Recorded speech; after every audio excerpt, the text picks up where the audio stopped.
হযরতে বেলালে হাবশী বলেন, একদিনকার ঘটনা, আমার নবী বাহির হয়ে গেলেন কালিমাটা লইয়া, বাড়ি বাড়ি যাইতেন, ঘরে ঘরে যাইতেন।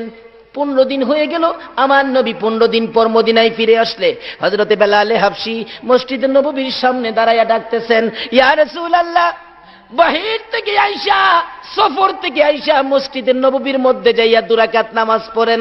আজকে আপনার পায়ে ধরি, অনুরোধ করি, আজকে মসজিদের নববীর ভিতরে আগে ঢুকবেন না, আগে ঢুকেন ফাতেমার ঘরে, যাইয়া দেখেন ফাতেমা জীবিত আছে কিনা। হুজুর গো, আল্লাহর কসম করে বলি, আপনি যাওয়ার 15 দিন পর্যন্ত এর মধ্যে ফাতেমার ঘরের দরজা খুলতে কোনোদিন দেখি নাই। হুজুর, আমি বেলালের মন বলে গো, ফাতেমা দুনিয়ায় নাই। হযরতে বেলাল এইভাবে যখন চোখের পানি ছেড়ে ছেড়ে বলতেছেন, আমার নবী ফাতেমার ঘরের দরজায় যাইয়া আওয়াজ দিলে দুর্বল কণ্ঠে ফাতেমা জবাব দিলেন, বেঁচে আছি। দরজাটা খুলে দিলে রাসূল বলেন, আমি তাকাইয়া দেখি ফাতেমার চেহারাটা কালো হয়ে গেছে। জান্নাতি মহিলাদের সরদারিনী ফাতেমার চেহারাটা কালো। প্রশ্ন করলাম, ফাতেমা গো, ব্যাপারটা কি, এভাবে তোমার চেহারা কালো, দুর্বল কেন?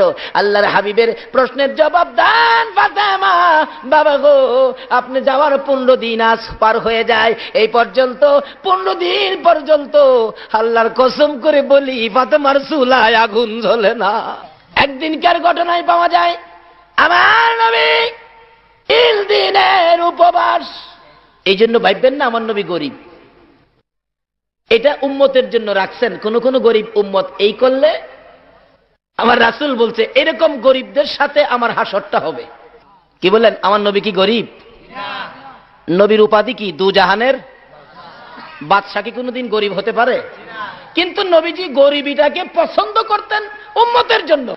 নবী গরিব হবে কেন? আমার আল্লাহ একদিন বলেন, বন্ধু গো, উহুদ পাহাড়টা স্বর্ণ বানাই দেই আর নিচে দিয়ে চাকা লাগাই দেই, আপনার প্রয়োজনে স্বর্ণ বিক্রি করবেন, চলবেন। আমার নবী কয়, খোদা গো, এই পাহাড় স্বর্ণ বানায় কি আমার উম্মতেরে দিবেন? কয় না, আপনার উম্মতেরে দিব না। কয় না, আমি সেই নবী না, নিজে পেট ভরে খাবো, উম্মতে পাবে না।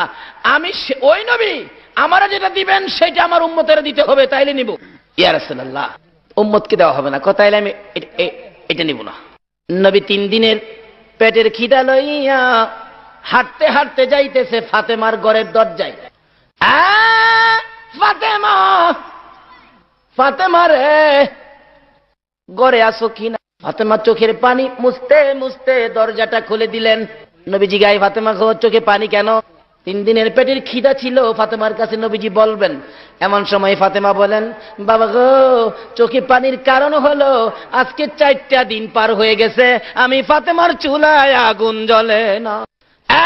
বাবা, সেই জন্য আমি কান্দি না, আমি কান্দি আমার কলিজার টুকরা 2টা সন্তান, হাসাইন আর হুসাইন, পেটের খিদার যন্ত্রণায় যাইয়া দেখো গো বাবা, গলাগুলি করে গলা কাটা মুরগির মতো চটপট করে করে না না না না কইয়া কান্দে, পেটের খিদা সইতে পারে। আমার নবী কান্দে, ফাতেমা রে, কই রে আমার হাসাইন, কই রে আমার হুসাইন? দৌড়াইয়া গেলেন, যা দেখে 2জনে কান্দে। একজন আরেকজনকে বলে, ভাই ভাই গো, আর আম্মুর কাছে খানা চাবো না, চলো না আমরা 2 ভাই নানার কাছে। আমার নবী আর কোনো কথাই বললেন না, ঘর থেকে বাহির হইয়া যায়। যাইতে যাইতে যাইতে যাইতে এক ইহুদির খেজুরের বাগান, খেজুরের বাগানের পাশে দাঁড়াইয়া ডাক দিলেন, ইহুদি, তোমার খেজুরের বাগানের মধ্যে কোনো কাজের মানুষ দরকার আছে।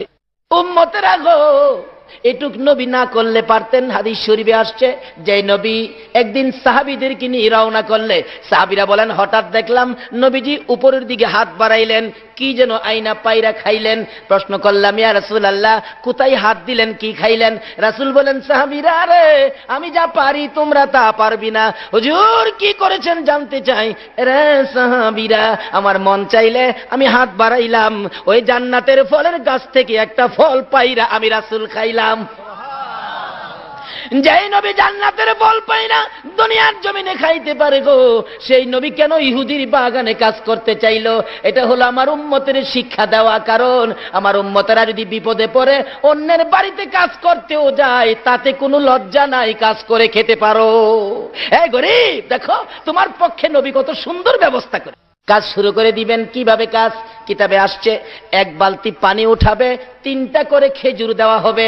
আমার নবী উঠাইতেছে, 8 বালতি পানি উঠাইয়া 9 বালতি পানি উঠানোর জন্য যখন ফেলাইলেন, রশিটা ছিঁড়া বালতি কুয়ার ভিতরে পড়ে গেছে।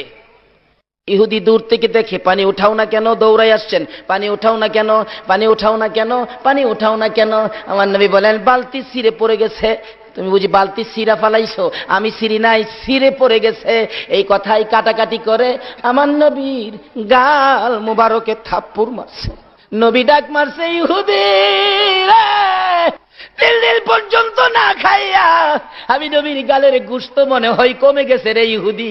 এই কম গোশতের গালের মধ্যে আঘাত করেছো, না জানি তোমার হাতের মধ্যে ব্যথা পাইছো। ইহুদি আশ্চর্য হয়ে গেলেন, মারলাম আমি, আমারে জিগাই ব্যথা পাইছি নি, এটা কেমন লোক রে, এটা কোন ব্যক্তি হতে পারে রে? এবার আমার নবী বলেন, ইহুদি দেরি করিস না, আমার 8টা বালতি পানির বিনিময় 24টা খেজুর দিয়ে দে রে। আমার হাসাইন আর হুসাইন কান্দে। খেজুর লইয়া যখন রওনা হতে চাইলেন, আমার আল্লাহ বলেন, জিবরাইল আমার বন্ধুর কানে খবর দে, আমার বন্ধু হলেন রাহমাতাল লিল আলামিন, আমার বন্ধুর হাতের সিরা বালতি কুয়ার ভিতরে থাকবে, এটা হতে পারে না, বালতি যেন আমার বন্ধু উঠাইয়া দিয়ে আসে। এবার জিবরাইল বলেন, ইয়া রাসূলুল্লাহ যান কোথায়? বালতি উঠাইয়া দিয়ে যাওয়ার জন্য বলছে। জিবরাইল, কিভাবে বালতি উঠাবো?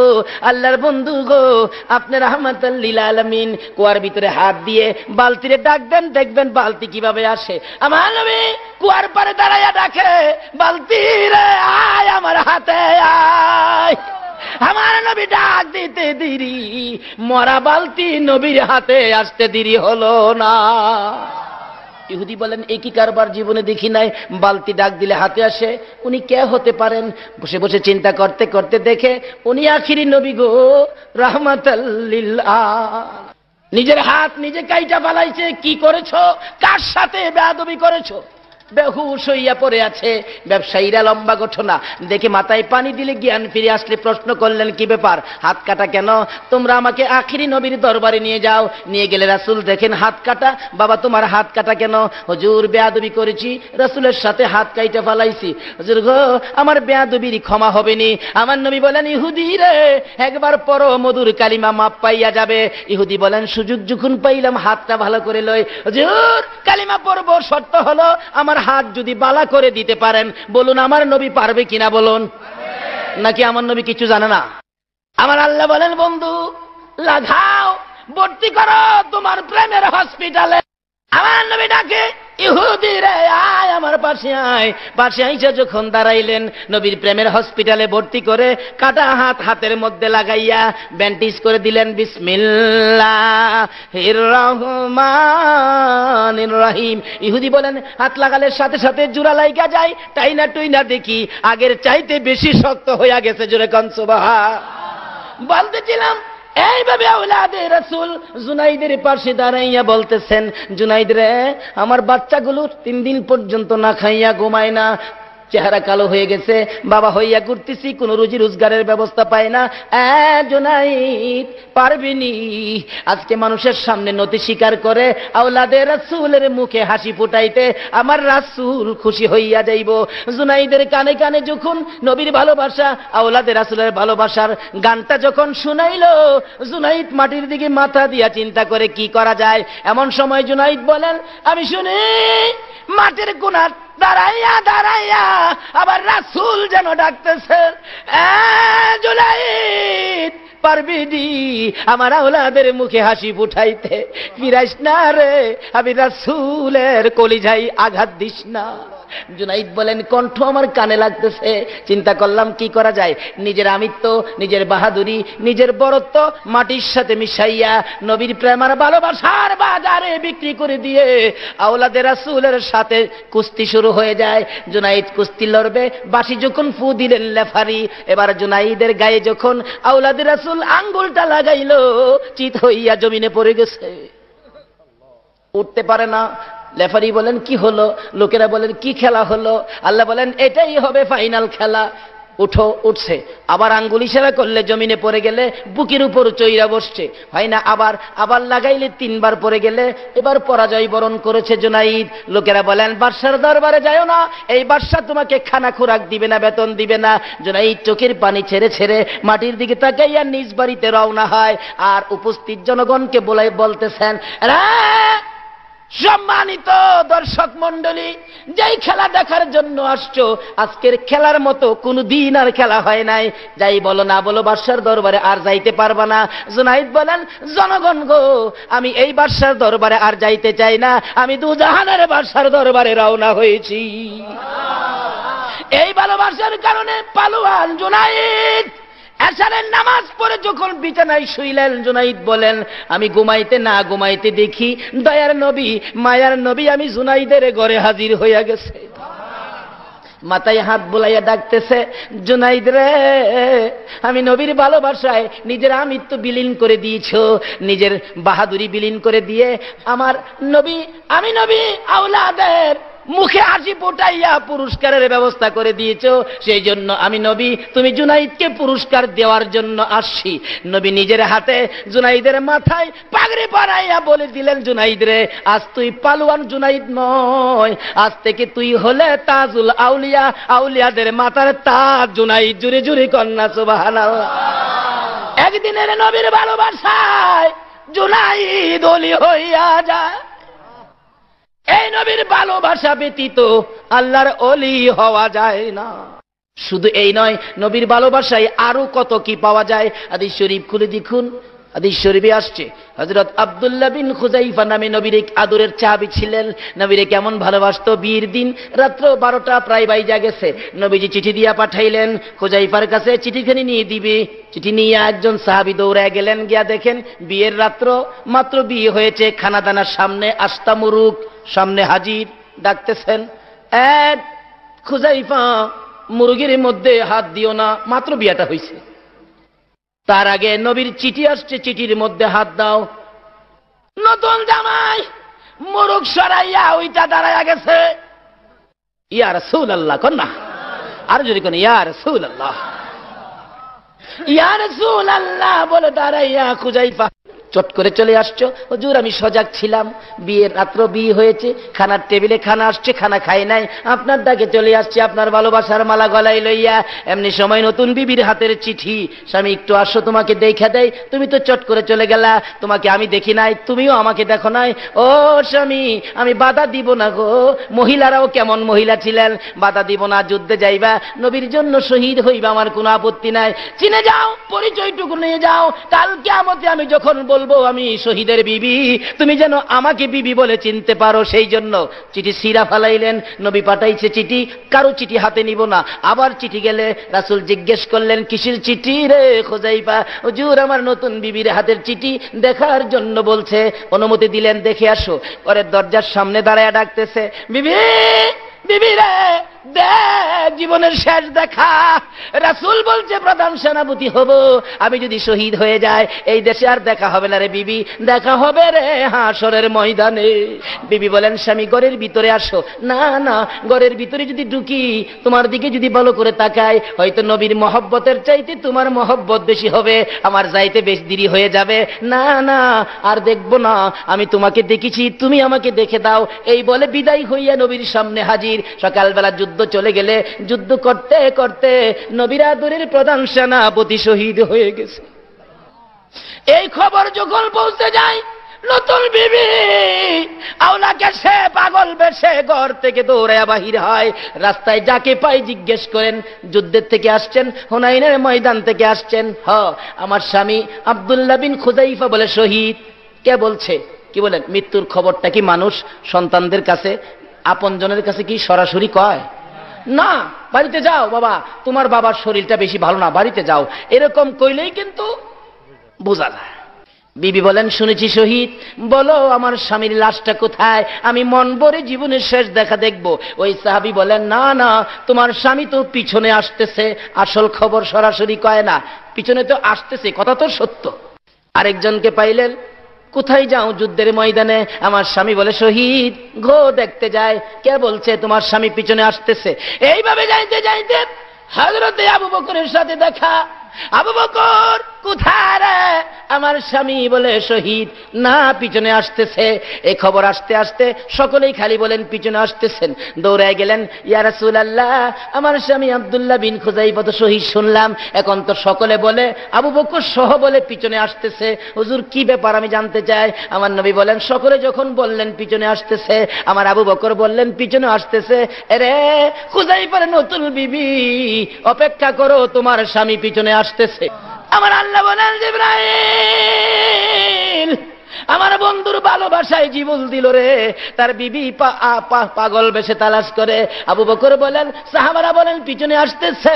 আমার নবীও যখন বলেছে পিছনে আসতেছে, রে জিবরাইল, আমি আল্লাহ আমার বন্ধুর ভালোবাসার প্রেম ভালোবাসার কারণে যা যা তুই দৌড়াইয়া যা, পিছনে যখন আসতেছে আমার বন্ধু বলেছে ওই আব্দুল্লাহ বিন খুযাইফার লাশ মাথায় ধরে ধাক্কা দিয়া দাঁড় করাইয়া দে, আমার ওই নবীর প্রেমের পুরস্কার হিসাবে বানাইয়া ওই আব্দুল্লাহ বিন খুযাইফাকে জীবিত করে দে। পিছনে পিছনে হাইটা হাইটা যেন যাইতে থাকে।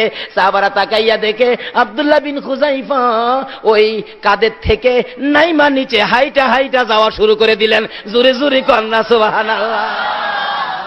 এইভাবে নবীর ভালোবাসার পুরস্কার পাওয়া যাবে। এই নবীর ভালোবাসা ছাড়া ওলি গাউস কুতুব হওয়া যাবে না। ভাই সাহেব, আসল জায়গায় আসেন। এগুলি শিখতে গেলে অলির দরবারে যাইতে হবে। বলুন কার দরবারে যাইতে হবে?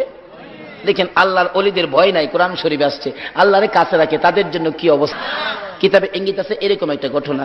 এক ছাত্র শিক্ষক, মনে করেন আপনাদের এই বিপাড়া বাজারের উপর দিয়ে যাইতেছে, যাওয়ার সময় ছাত্র দেখে আঙ্গুর খুব সুন্দর। জিগেলের আঙ্গুর কত? কয় 10 টাকা কেজি। কয় আমরা দেশে আলু 10 টাকা, আপনার দেশে আঙ্গুর 10 টাকা। হাই খুব ভালো তো। দেখে এটা ঘি দোকানে খুব ভালো ঘি কত?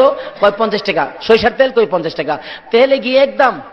হুজুর এই দেশে কিতাবি ঘটনা বলছি, এই দেশে তো খুব ভালো, তেলে গিয়ে একদম, আঙ্গুর আলু একদম, এই দেশে আমি থাকি হুজুর।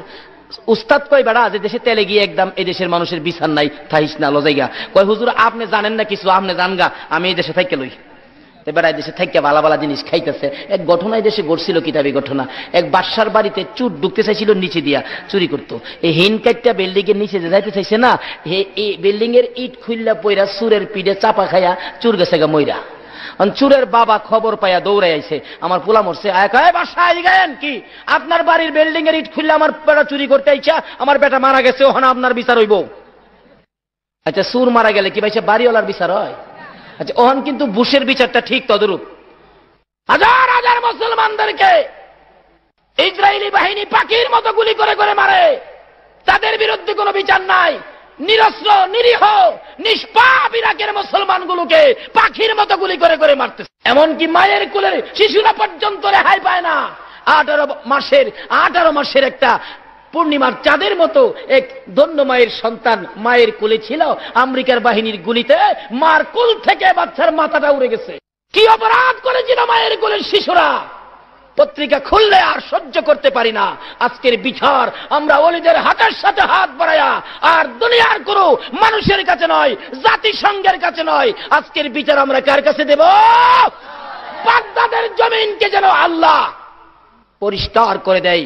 ইরাকের জমিনের মুসলমানদেরকে, যেই জমিনে ইমাম হুসাইন মাতাবিহীন শুয়ে আছে, যেই জমিনে ইমাম হুসাইনের কলিজার টুকরা 6 মাসের শিশু আলী আসগর শুয়ে আছে, গাউসে পাক শুয়ে আছে, আল্লাহ যেন এই জমিন থেকে বেঈমান ইংমার্কিন বাহিনীকে বিতাড়িত করে ইরাকি মুসলমানদের বিজয়ের পতাকা যেন আল্লাহ উড়াইয়া দেন। সেই দোয়া করতে আপনারা রাজি আছেন না? আসুন আমরা জাতিসংঘের কাছে আর এই বিচার দেব না, বিচার দিব আমাদের আল্লাহর কাছে। আমার আল্লাহ যে বিচার করবেন এটা কিতাবে ইঙ্গিত আছে। কষ্ট হইতাছে ভাই সাহেব? বাগদাদ ছাইরা লই কি কারণ? বাদশা কইতাছে বাবা হ্যাঁ ঠিকই তো, চুর মারা গেছে তো কামটা খারাপ হয়েছে। আচ্ছা চুর মারা গেলে কামটা ভালো হয়েছে না খারাপ হয়েছে?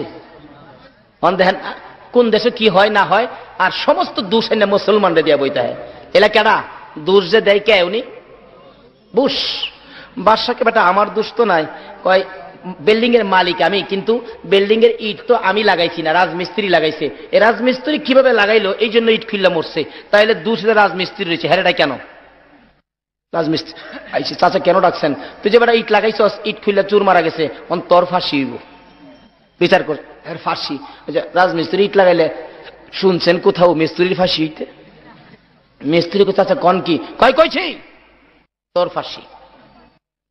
রাজমিস্ত্রি ছিল চালাক, কিতাবি ঘটনা বলছি। রাজমিস্ত্রি কয় চাচা ফাঁসি আমার তো হবে না, তার কারণ হলো ইট তো আমি লাগাইলাম, কথা ঠিক, ইটের লাগানির দোষে তো পড়ে নাই। আমার যে যুগালি ছিল হেল্পার, হ্যাঁ যে সিমেন্টের বালি যে মিশাইছে, মনে হয় এখানে পানি হ্যাঁ বেশি মারছে, এই দোষে ইট পড়ছে, তাইলে দোষ আমার হবে কেন? দোষ যুগালি দিব। বাদশা কর রাইট, যাও তুমি খালাস। এই আক্কেল আলীরে খবর দে। যুগালি আইছে দৌড়ে, চাচা খবর দিছেন আরো কোনো কাজ কাম আছে নাকি? এইদিকে বেটা, তুই যে সিমেন্ট বালি মিশাইতে পানি বেশি মারছস, ইট খুলে চুর মারা গেছে, অন্তর ফাঁসি দাহ্য হয়ে গেছে। চাচা কোন কি কাহা? চালাক মিস্ত্রির যুগালি তো কিছু চালাক হই, দেখা যে উপায় নাই ফাঁসি হইবই। ওখান দেখেন না, যার উপরে যে দাহ্য করে বুশ, এটাই রাইট। কি অপরাধ করেছিল ইরাকের মুসলমানগুলো? কি অপরাধ করেছিল? প্রেসিডেন্ট সাদ্দামের দুইটা কলেজার টুকরা সন্তান এবং আদুরের নাতি আজকে বাবা হইয়া কিভাবে সহ্য করে? এরপরও পত্রিকায় দেখেছি সাদ্দাম বলেছে, আমার দুইটা পুত্র কেন, আল্লাহ যদি আমাকে 100 পুত্র দিত, আজকে ইরাকের মাটি পবিত্র ভূমি মুক্তি করার জন্য 100 ছেলেই আমি দিয়া দিতাম আল্লাহর রাস্তা। এবার বলতেছেন চাচা আমার তো দোষ নাই, আমি বালি আর সিমেন্ট মিশানোর সময় আপনার বাড়ির কর্মচারী একটা হাতিলিয়া বাইরেছিল, আগেকার জমিদারদের হাতি আছিল না, এই হাতিলিয়া বাইরেছিল, এই হাতির দিকে আমি তাকাইছিলাম, মনে হয় এই সময় একটু পানি বেশি পেয়ে গেছে। তো দোষ হইলে তো আপনার হাতিওয়ালা, হ্যাঁ বাইরে কেন? আমার দোষ নাই। বাদশা কর রাইট, তুই খালাস যা। কিতাবি ঘটনা বলছিল এইসব, এই ঘটনা যে ঘটবে আগে ইঙ্গিত করা হয়েছে। ডাক দে আইসে, চেনাগালি জি, তুই কি করলি? কি তুই হাতি দিয়ে বাইরেছিস, পানি বেশি মারছে, ইট খুলে চুর মারা গেছে, তোর ফাঁসি। চাচা আমার হ্যাঁ দেখা চাচা আসলে আপনি বিচার ঠিক, কিন্তু দোষটা আমার না। কেন? কয় হাতিলে তো প্রত্যেক দিন বাহির হই, কিন্তু এরকম তো আর হইছে না। কিন্তু এদিন কারণটা কি জানেন? কয় না, কারণটা হলো হাতির গলায় যেতে গঙ্গুর দিছিলেন, এই গঙ্গুরটা যে কামারে বানাইছে হ্যাঁ এটার মধ্যে আওয়াজ বেশি দিছে, এই আওয়াজ শূন্য কিন্তু যুগালি বেড়া চাইছে, এই জন্য পানি বেশি মাইরা সিমেন্ট বালু মিক্স হয় নাই, ইট খুললা মারা গেছে। বাদশা কর রাইট, তুই খালাস। খবর দে ওই হাতিওয়ালা রে, ওই কামার রে, গঙ্গুর যে বানাইছে। কামার বেড়া তো ভাই সারাদিন আগুনের কাছে থেকে লোহা পিটাইতে পিটাইতে শরীর একবারে কঙ্কাল হয়ে গেছে। কেন মিয়া কি বেড়া জিগায় দাও বানাইবেন? রাখ, আমার কাছে তো দাও বানালেই মানুষ এই, নাকি খন্তি বানাইবেন না কুড়াল? শুন কি বাদশা পাঠাইছে তোমার কাছে, বেচারা আগুন টাগুন ফালাই ওইটা খারুয়া কাঁপতাছে, দুর্বল মানুষ তো, আলাক গরিব মানুষ। বাদশা পাঠাইছে আমার কাছে, কপালটা বুঝি আমার ফিরছে। তো বাদশা কইছে যাইতেন, দৌড়ে বাড়ির ভিতরে গেছে, বিবি বিবি গো আমার ভালো ভালো কাপড় টাপড় গুলো খুইলা দে। বাদশা বলে কইছে আমারে চাইতাম, কপালটা ফিরছে, আর লোহা পিটাইতে হবে না, আগুনের কাছে বসতে হবে না, ভালো ভালো কাপড় টাপড় পইরা বেটা দৌড়ে গেছে। বাদশা আমাকে কেন ডাকছেন? আমি তো আপনার ডাকে হাজির। কয় তুই গঙ্গুট বানাইছিস বেটা, আওয়াজ বেশি দিছস, অহন চুর মারা গেছে, তোর ফাঁসি। এমনি তো বেটা মরা, আরো মরে দিতেছে না। বাদশা এ কি কইলেন? কয় কইছি কি বলেন? পৃথিবীর আইন এখন কি বিশ্বের বিচারটা ঠিক এরকম না? বুশে যে দেখো নির্দোষী মানুষগুলোকে বুশের ইঙ্গিতে গুলি করে করে মারা হচ্ছে। এই বুশ বিলিয়ার, একটা পিঁপড়া বানাইবার ক্ষমতা তোমাদের আছে কিনা? একটা পিঁপড়া মারলেও তোমাকে জবাব দিতে হবে। আর আল্লাহর অতি আদরের একক ইচ্ছায় সৃষ্টি এই মানুষ জাতিকে এইভাবে মারতেছ, আমার আল্লাহ আর সহ্য করবে না। বাগদাদের জমিনকে, পবিত্র ভূমিকে নিশ্চয়ই আমার আল্লাহ পবিত্র করে ছেড়ে দিবেন। সকলে বলুন আমিন। এবার বলতেছেন চাচা ফাঁসি দিবেন? আমি কথা বলতে পারি, কোনো কথা নাই, তুই আওয়াজ বেশি দিয়ে গঙ্গুট বানাইছিস কে? ঠিক আছে দেন, কি করব কি করব। নিয়ে গেছে ফাঁসির কাষ্টে, কিতাবি ঘটনা বলছি, নিয়ে ফাঁসির কাষ্টে দিবে। ফাঁসির কয়রা জল্লাদ গলাত লাগাইতে চাইতেছে, এত হ্যাংলা ছিল লোকটা, ফাঁসির কয়রা গলাত লাগবে দূরের কথা, মাথার থেকে মাথা দিয়া বাইরে নিচে পড়ে যা। বেশ কয়েকবার চেষ্টা করলেন, লাগাইতে পারলেন না। অবশেষে জল্লাদ বিরক্ত হইয়া খবর দিলেন, বাদশা কি আসামি দিলেন? এটা তো লাগাইতে পারি না। বাদশা কো রাইট, ছেড়ে দাও। ছেড়ে দিছে পরে জল্লাদ কইতে, আপনি যে রায় করলেন, রায় তো কার্যকর করতে হবে, অন কারে দিয়া করব? বাদশা কই তাইলে দেখো এই মাপের গলা কার আছে দেখো। ঘুরতে ঘুরতে ঘুরতে ঘুরতে ঘুরতে ঘুরতে যাইয়া দেখে ওই যে বিদেশি বলছিল উস্তাদের, হুজুর আপনি জানগা এই দেশে থাকি, উস্তাদ বলছিল এই দেশে কিন্তু বিচার পাইবে না।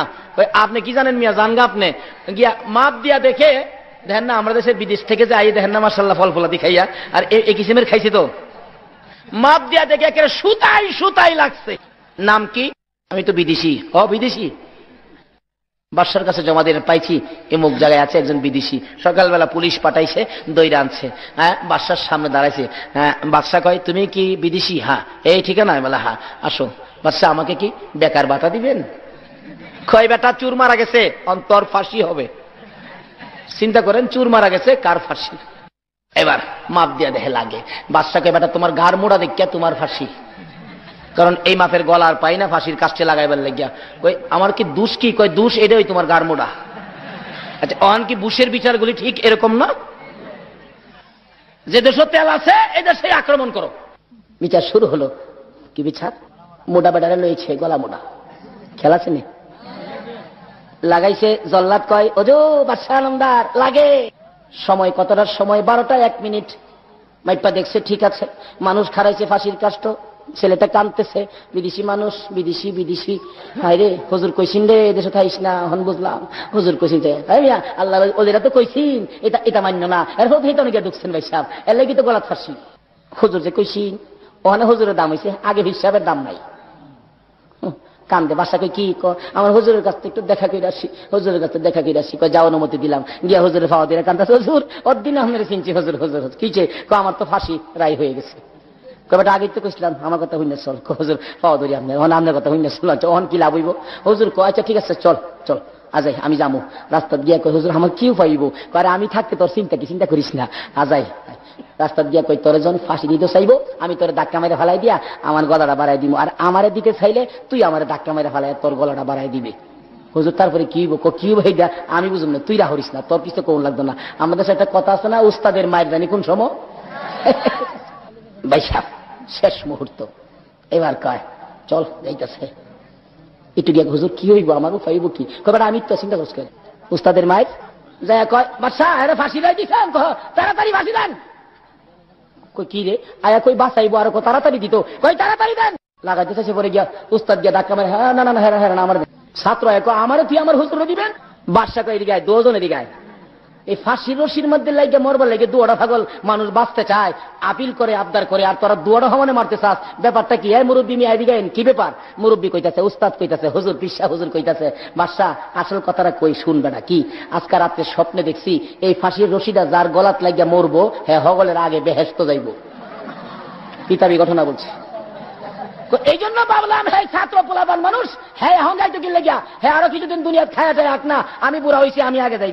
বাচ্চা কর তাই নাকি?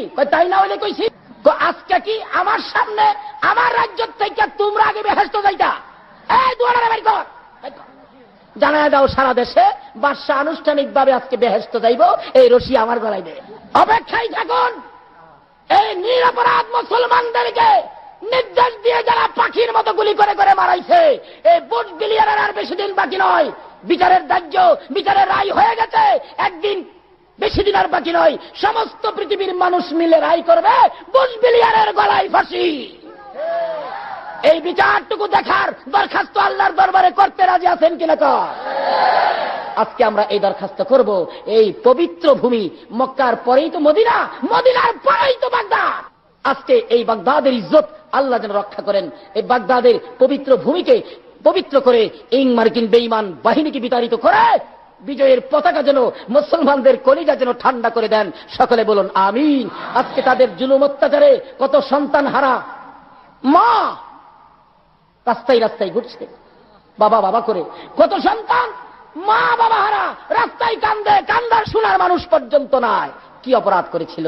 আসুন আমরা নবীকে ভালোবাসি, ওলিদের পক্ষে থাকি, আল্লাহকে কাছে রাখি। আল্লাহ বলছে তোমরা আমাকে কাছে রাখো, তাহলে আমি যে কাছে, এটা যদি তোমাদের সাথে থাকে তোমরা ওলি হইতে পারো। কিন্তু বলছিলাম যে গাউসে পাকের ঘটনা, এই বাচ্চার সময় এক মহিলা গিয়া বলছে, হ্যাঁ যাইতেছে গাউসে পাকের বাবার কাছে। খেয়াল আসেনি কথাটা? গাউসে পাক রাস্তার মধ্যে ছিলেন, বাচ্চা মানুষ তো, কানতে কানতে মহিলা, হুজুর আমার পেটের বাচ্চাটা কি হবে? আমার স্বামী বলছে যদি বাড়িতে 6টা মেয়ে, এটা যদি মেয়ে হয় তাহলে আমার তালাক দিবে। আল্লাহ নবীর চোখে চায় দেখে, মা তোমার পেটের বাচ্চারা তো মেয়ে ওই দেখা যা। কানতে কানতে যাইতেছে রাস্তার মধ্যে গাউসে পাক বাচ্চা। জিগায়, মা তুমি কানতে কানতে গেলা, আবার কানতে কানতে আসলা, ব্যাপারটা কি, কই গেছিলা? কয়, বাবা রে গেছিলাম তো বড় মসজিদের ইমাম সাহেব আবু সালে হুজুরের কাছে, আল্লাহর ওলির কাছে। কি দুঃখ, বাড়িতে 6টা মেয়ে, পেটের বাচ্চাটা কি দেখাইবার লাগিয়া, মেয়ে হইলে স্বামী আমার তালাক দিবে, সংসারটা তো আগুন লাগবে, দেখাইতে গেছিলাম। কয় কি বলছে? উনি বললো পেটের বাচ্চাটাও নাকি মেয়েই হবে। গাউসে পাক বললেন, অলির কাছে গেলেন একটা সমাধানের জন্য, একটা সমাধান দিল না, কাইন্দা গেছেন, আপনাকে খুশি করতে পারলো না, এটা কেমন কথা? আপনি আবার যান, শুনছেন নি, আবার যান। বাবা, হ্যাঁ গেছে, গেছে আবার আইছেন। কয় রাস্তার মধ্যে ছোট্ট একটা বাচ্চা আমারে পাঠাইছে। বাচ্চা পাঠাইছে, উনি তো বুঝছে কে পাঠাইছে। যান যান, বাচ্চা মেয়েই হইব, যাও। এই বলছে, অন কান্দা বাড়ছে না কমছে? কি আরো কান্দাছেন যে? গেছিলেন? কয় গেছি বলে আমার দমক দিয়া তাড়াই দিছে, তাই নাকি? আবার যাও। সুবহানাল্লাহ কইতেন না? পাওয়ার আসেনি? পাওয়ার কে দিছে? নামাজ পইরা না সাইরা, গাঁজা খায়া? কিছু বন্ডারা বন্ডামি করে হক্কানি ওলিদের কলঙ্ক করতেছে। কিছু বন্ডামির বন্ডামি দেখিয়া এক কিসিমের আলেম কয় এটা বলে শিরিক, এটা বেদাত, এই সেই। আলেমের দল, তোমরা ফসা আমই আতাইছো, বালা আম আতাও নাই। কি কন? একটা ফসা আম দেখা যদি কেন সারা দেশের আম ফসা, কথাটা সঠিক হবে না ভুল হবে?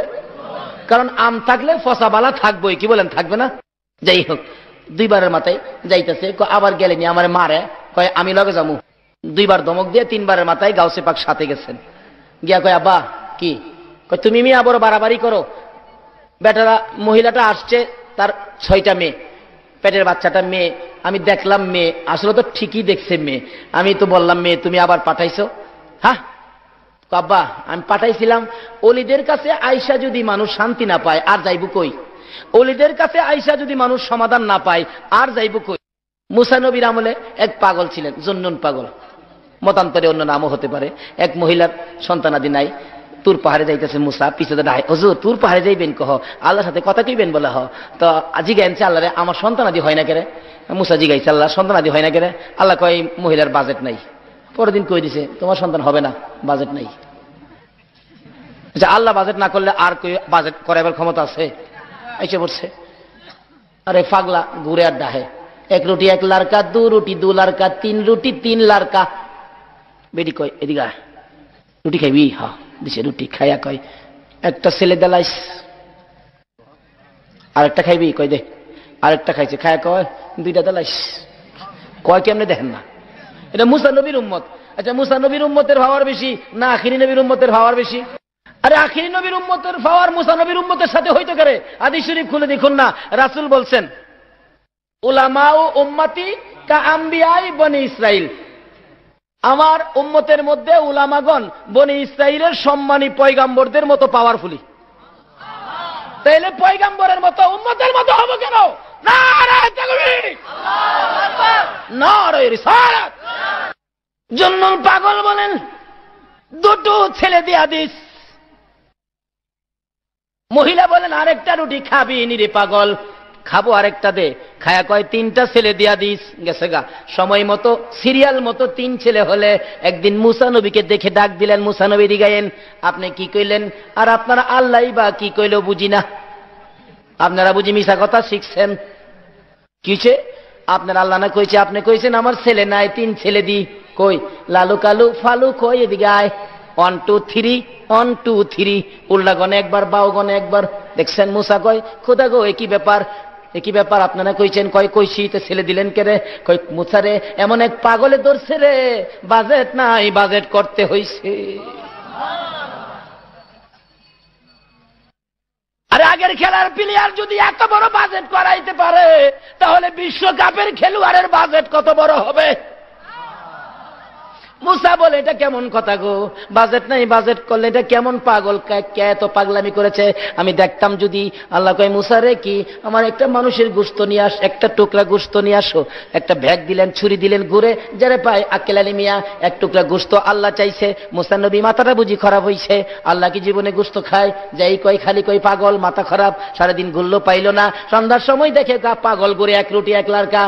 রুটি লারকাওয়ালা দাঁড়া রে, ও লারকাওয়ালা দাঁড়া, জোরে জোরে কন্যা সুবহানাল্লাহ। এ লারকাওয়ালা তারা কি এর লারকা করস, কি এর রুটি করস? আমার আল্লাহ কইছে এক টুকরা গোশতের দরকার, মানুষের গোশত, তুই দিবি কিনা ক। ওই জন্য পাগল বলেন, এ মুসা তোর আল্লাহরে জিগারে কোন জায়গার গোশত পছন্দ করে? তোর আল্লাহরে জিগা, তোর আল্লাহরে। সুবহানাল্লাহ বলেন। মুসা রে তোর আল্লাহরে জিগারে কোন জায়গার গোশতটা দিলে খুশি হবে। আরে একখানতে দে, সারাদিন ঘুরছি, বিরক্ত হয়েছি, দে ছুরি দাও। ছুরি লইয়া এখান থেকে দিলেন, এখান থেকে দিলেন, এখান থেকে দিলেন, এখান থেকে দিলেন, এখান থেকে দিলেন, এক থলি বইরা গোশত দিলেন। মুসা রে সমস্ত শরীর থেকে টুকরা টুকরা করে গোশত দিলাম। তোর আল্লাহ যেখানের গোশত পছন্দ লাগে বলি সেখানের গোশতটা খাইতে। মুসা কয় তাড়াতাড়ি দে, লইয়া খালি ঘুরছে যাইব।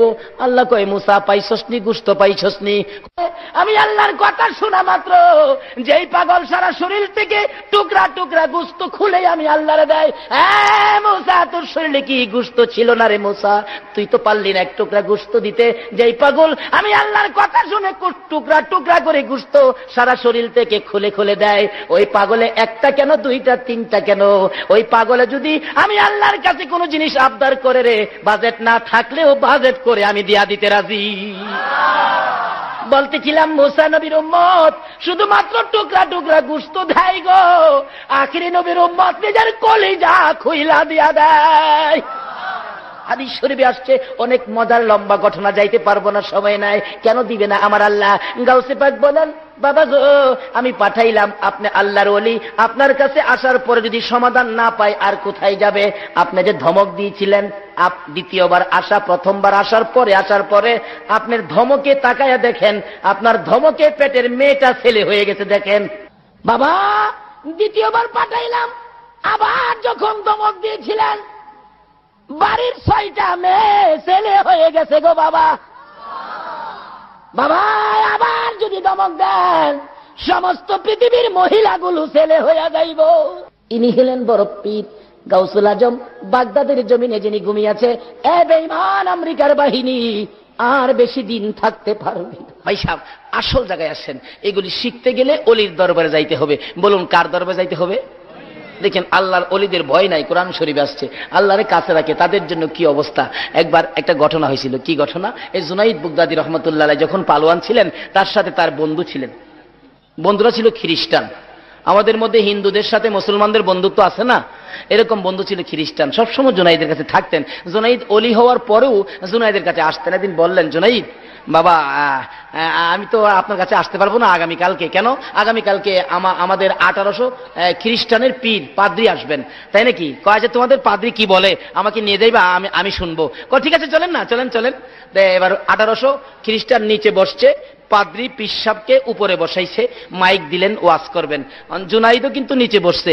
আল্লাহ কয় আমার আখিরি নবীর উম্মত, আমার নবীর আশেক জুনাইদকে নিচে বসাইয়া এই পাদ্রী তুই উপরে বৈশা মাতবুরি করবি না, না এই মাতবুরির সুযোগ দিব না।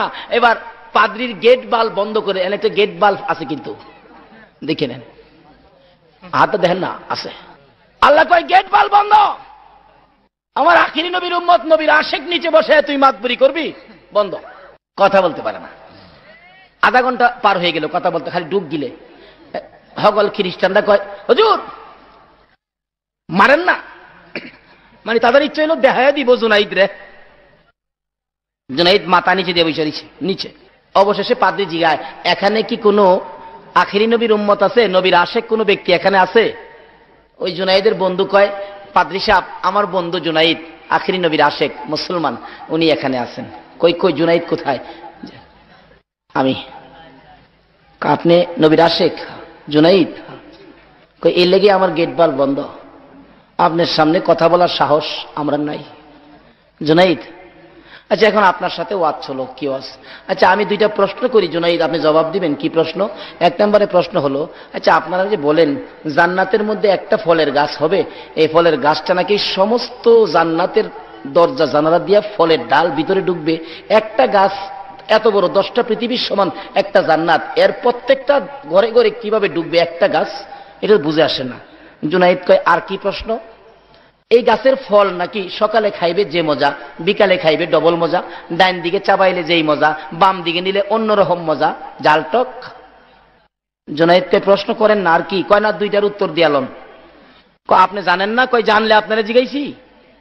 ও আপনি জানেন না, বিশ্বাবে বইরিছেন। বলতেছিলাম আল্লাহর ওলিদের কথা। জুনায়েদ বুগদাদি জিগাই, আপনি কি পারেন না? কই মিয়া পারলে জিগাইছি। তাইলে আমি আপনারা শিখাবো। হ্যাঁ। আপনি শিখবেন? বলে হ্যাঁ। তাইলে আমি শিখাইলে আমি কি হব? শিখাইলে কি হয়? শিক্ষক। আর যিনি শিখবেন ইনি হলো কই ছাত্র উপরে বসে থাকবো আর শিক্ষক নিচে বসবো, এই শিক্ষা আমি শিক্ষা দেই না। সঙ্গে সঙ্গে পাদ্রী নাইমা নিচে গেছে, জুনাইদের উপরে বসাইছে। আল্লাহ কয় এইবার ঠিক আছে। আরে আকাশ জমিন হইল সৃজন নবীর কারণে, এই আকাশ জমিন হইল সৃজন নবীর কারণে, সেই জমিনে খেলে আল্লাহর ওলিগণে। কন্যা সেই জমিনে খেলে আল্লাহর। আল্লাহ কয় নবীর লেগে সব বানাইলাম, নবীর উম্মতই তো খেলবো, ওলি গাউস কুতুবরা খেলবো, তোমরা কি মাতবরি কর্তা? জুনাইদরে উপরে বসাইছে, পাদ্রীও নিচে বইছে। 1800 মুরিদ খ্রিস্টান কয় মাইরা লাইছে রে, সর্বনাশ করছে। কলঙ্কের গলা হার আমাদের গলায় পড়াইছে। আমরা হুজুরে নামাই দিল। আর রাহনা মিয়া প্রশ্ন করলে তো প্রশ্নের জবাব না দিতে তো আমরা হুজুরও হিলারে নামাই দিব। আল্লাহ কয় আখিরি নবীর উম্মতের নামাইবার ক্ষমতা পৃথিবীর কারো। তখন প্রশ্ন আসবে, হুজুর বাগদাদের ঘটনা যে এরকম, এটা তো বুঝলাম না। আচ্ছা, বাগদাদের আমেরিকার বাহিনীর বিচার এবং বুশ বিলিয়ারের বিচার যে হবে, এটা কিন্তু কিতাবের মধ্যে ইঙ্গিত আছে। কি বলেন? এটা একটু শোনা দরকার আছে কিনা? গাউসে পাকের যে ক্ষমতা আছে বাগদাদের শুয়া শুয়া, এটা বোঝা দরকার আছে কিনা? কন্ত ভাইসাব কিতাবে ইঙ্গিত আছে এই ঘটনাটা। এই ঘটনাটা কিভাবে? যেমন মনে করেন বাগদাদের জমিনে গাউসে পাক শুয়া রয়েছে, এত বড় আক্রমণ, কিন্তু এটা কিতাবের মধ্যে পাওয়া গেছে এরকম একটা ঘটনা ঘটবে। তার কারণ হলো মানুষের ইমান হালকা হয়ে গেছে। কেন? মানুষ ইরাকে যুদ্ধের আগে দেখেন পেপারটা খুইলা টিভির খবর রেডিওর খবরে খালি দেখে রাশিয়া কি কইছে। রাশিয়া কইছে আক্রমণ করা যাবে না। ফ্রান্স কি কইছে? হ্যাঁ ফ্রান্সও আমরা লগে, রাশিয়া আমরা লগে, ফ্রান্স আমরা লগে, চীন আমরা লগে। আল্লাহ কই কিরে রাশিয়া ফ্রান্স তোরার লগে এইটা কইলি? আরে আমি আল্লাহ তোরার লগে কিনা এটা তো কইলি না। আচ্ছা দেহুম রাশিয়ার ফ্রান্সে তোরে বাঁচাইতে পারে কিনা। গাউসে পাক বাগদাদে শুয়া শুয়া কইতাছে আমিও দেখতাম তোরে হে হারানি বাঁচাইতারে। নবীকে মহব্বত করে জুনাইদ বুগদাদি ডাইরেক্ট ওলি হয়ে গেছে। ওলিদের সাথে এটা বিস্তারিত আলোচনা করা গেল না। নবীর মহব্বত, ওলিদের সাথে সম্পর্ক রাখেন, রাস্তাটা খুঁজে আপনিও পাবেন, আমরাও পাবো। একটা ওলির মা হতে পারবেন, একটা ওলির বাবা হতে পারবেন। আল্লাহ আমাদেরকে সেই বুঝ দান করুক। সকলে বলুন আমিন। আসেন একটু দুরূদ সালাম মদিনা পাঠায় দোয়া করি। ইয়া নবী সালাম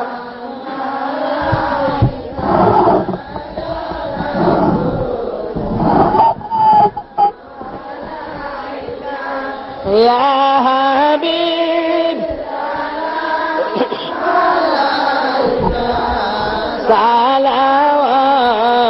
সালাওয়াতুল্লাহ দরদি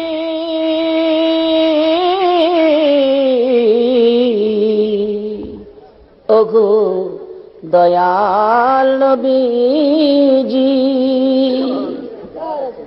মনেরই আশা বেদনা আমরা কি মদিনায় যাব না?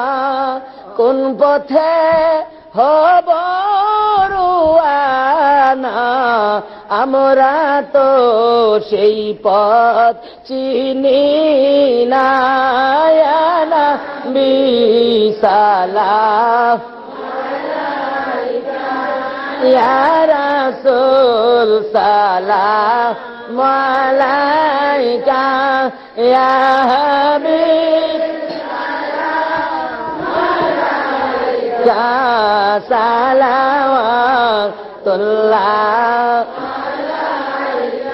নবীজি। ওগো গুনাহগারের বন্ধু, মায়ার নবী, দয়ার নবী গো, তুমি কেন গো খোদার আরশে গেলা না? কেন গো জান্নাতুল ফিরদাউসে গেলা না? তুমি কেন গো সিদরাতুল মুনতাহায় গেলা না? কেন গো মদিনার মাটিতে শুয়ে কান্দো? ও মায়ার নবী, দয়ার নবী গো, ও মায়ার নবী, দয়ার নবী গো। 63 বছর কানছো তুমি উম্মতি উম্মতি বলিয়া, এখনো কান্দিতে আছো মদিনাতে শুইয়া। মদিনা রে ও সুন্দর মদিনা, মদিনার পাহাড়, ও পাহাড় রে তুই কত ভাগ্যবান, পাহাড় হইয়া দেখছো আমার দয়াল নবীকে। মদিনার হরিণ, ও সোনার হরিণ রে তুই কত ভাগ্যবান, হরিণ হইয়া দেখছো আমার দয়াল নবীকে। উম্মত হইয়া দেখলাম না গো, দুঃখ রইল মনেতে, মনের দুঃখ মনে লইয়া জানাই তোমায় লাখো সালাম ইয়া নবী সালাম ইয়া রাসূল সালাম ইয়া হাবিব সালাম মালাইকা সালাওয়াতুল্লাহ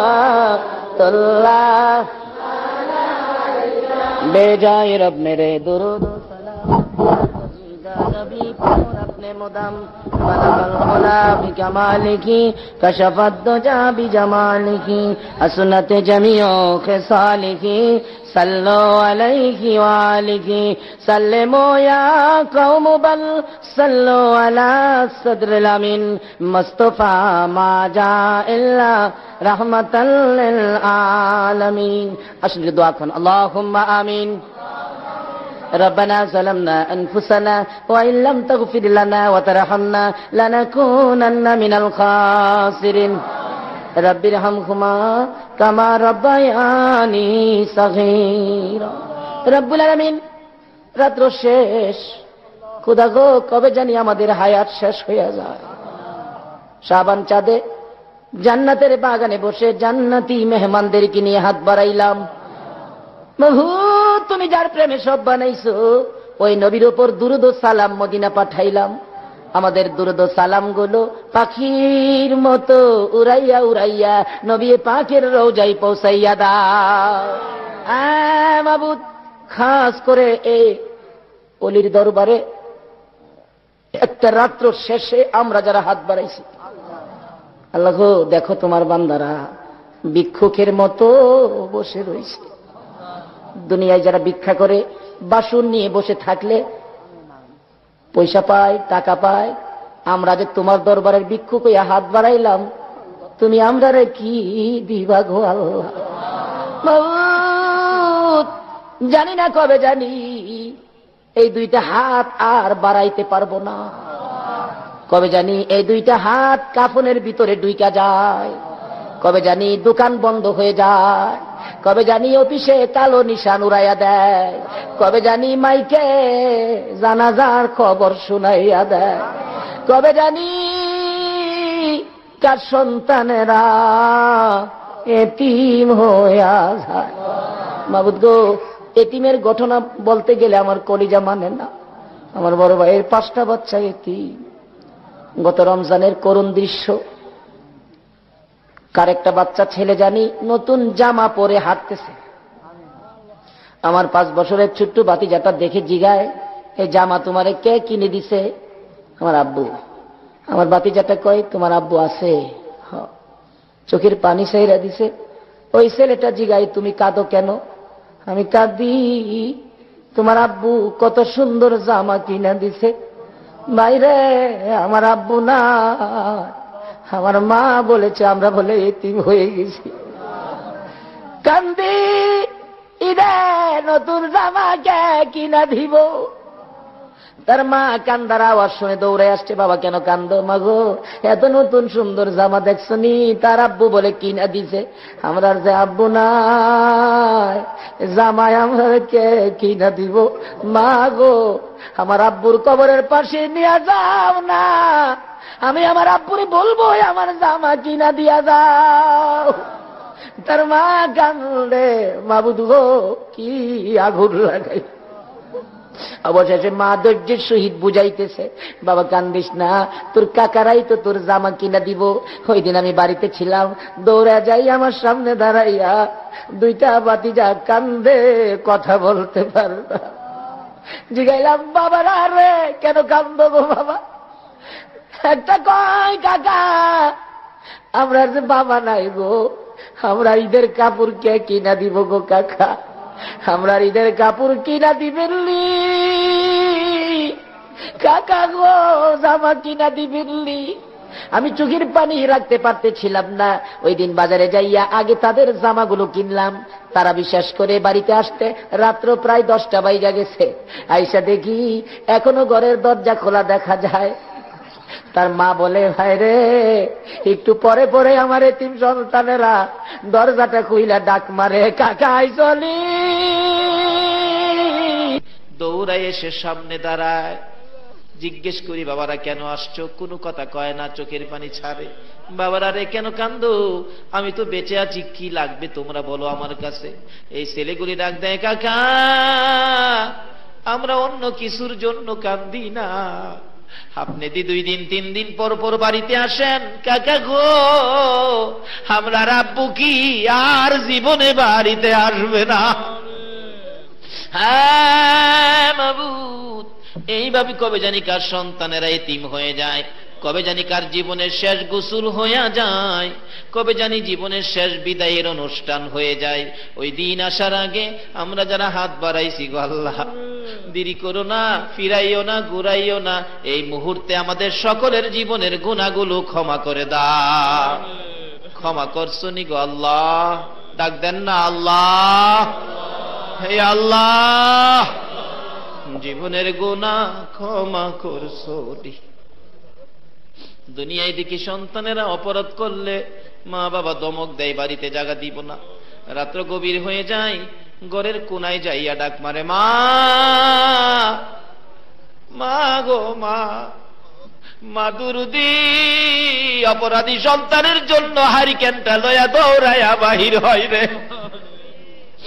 মায়ের মতো দুরুদি যদি ও অপরাধী সন্তানের জন্য হারিকেন লয়া দৌড়াইয়া বাহির হইতে পারে গো, তোমার যে 99 ভাগ দয়া আছে, আমরা যে দয়ার সামনে মাফের জন্য কাঁদতেছি গো আল্লাহ, তোমার কি মায়া লাগে না? ফিরাইও না, ঘুরাইও না।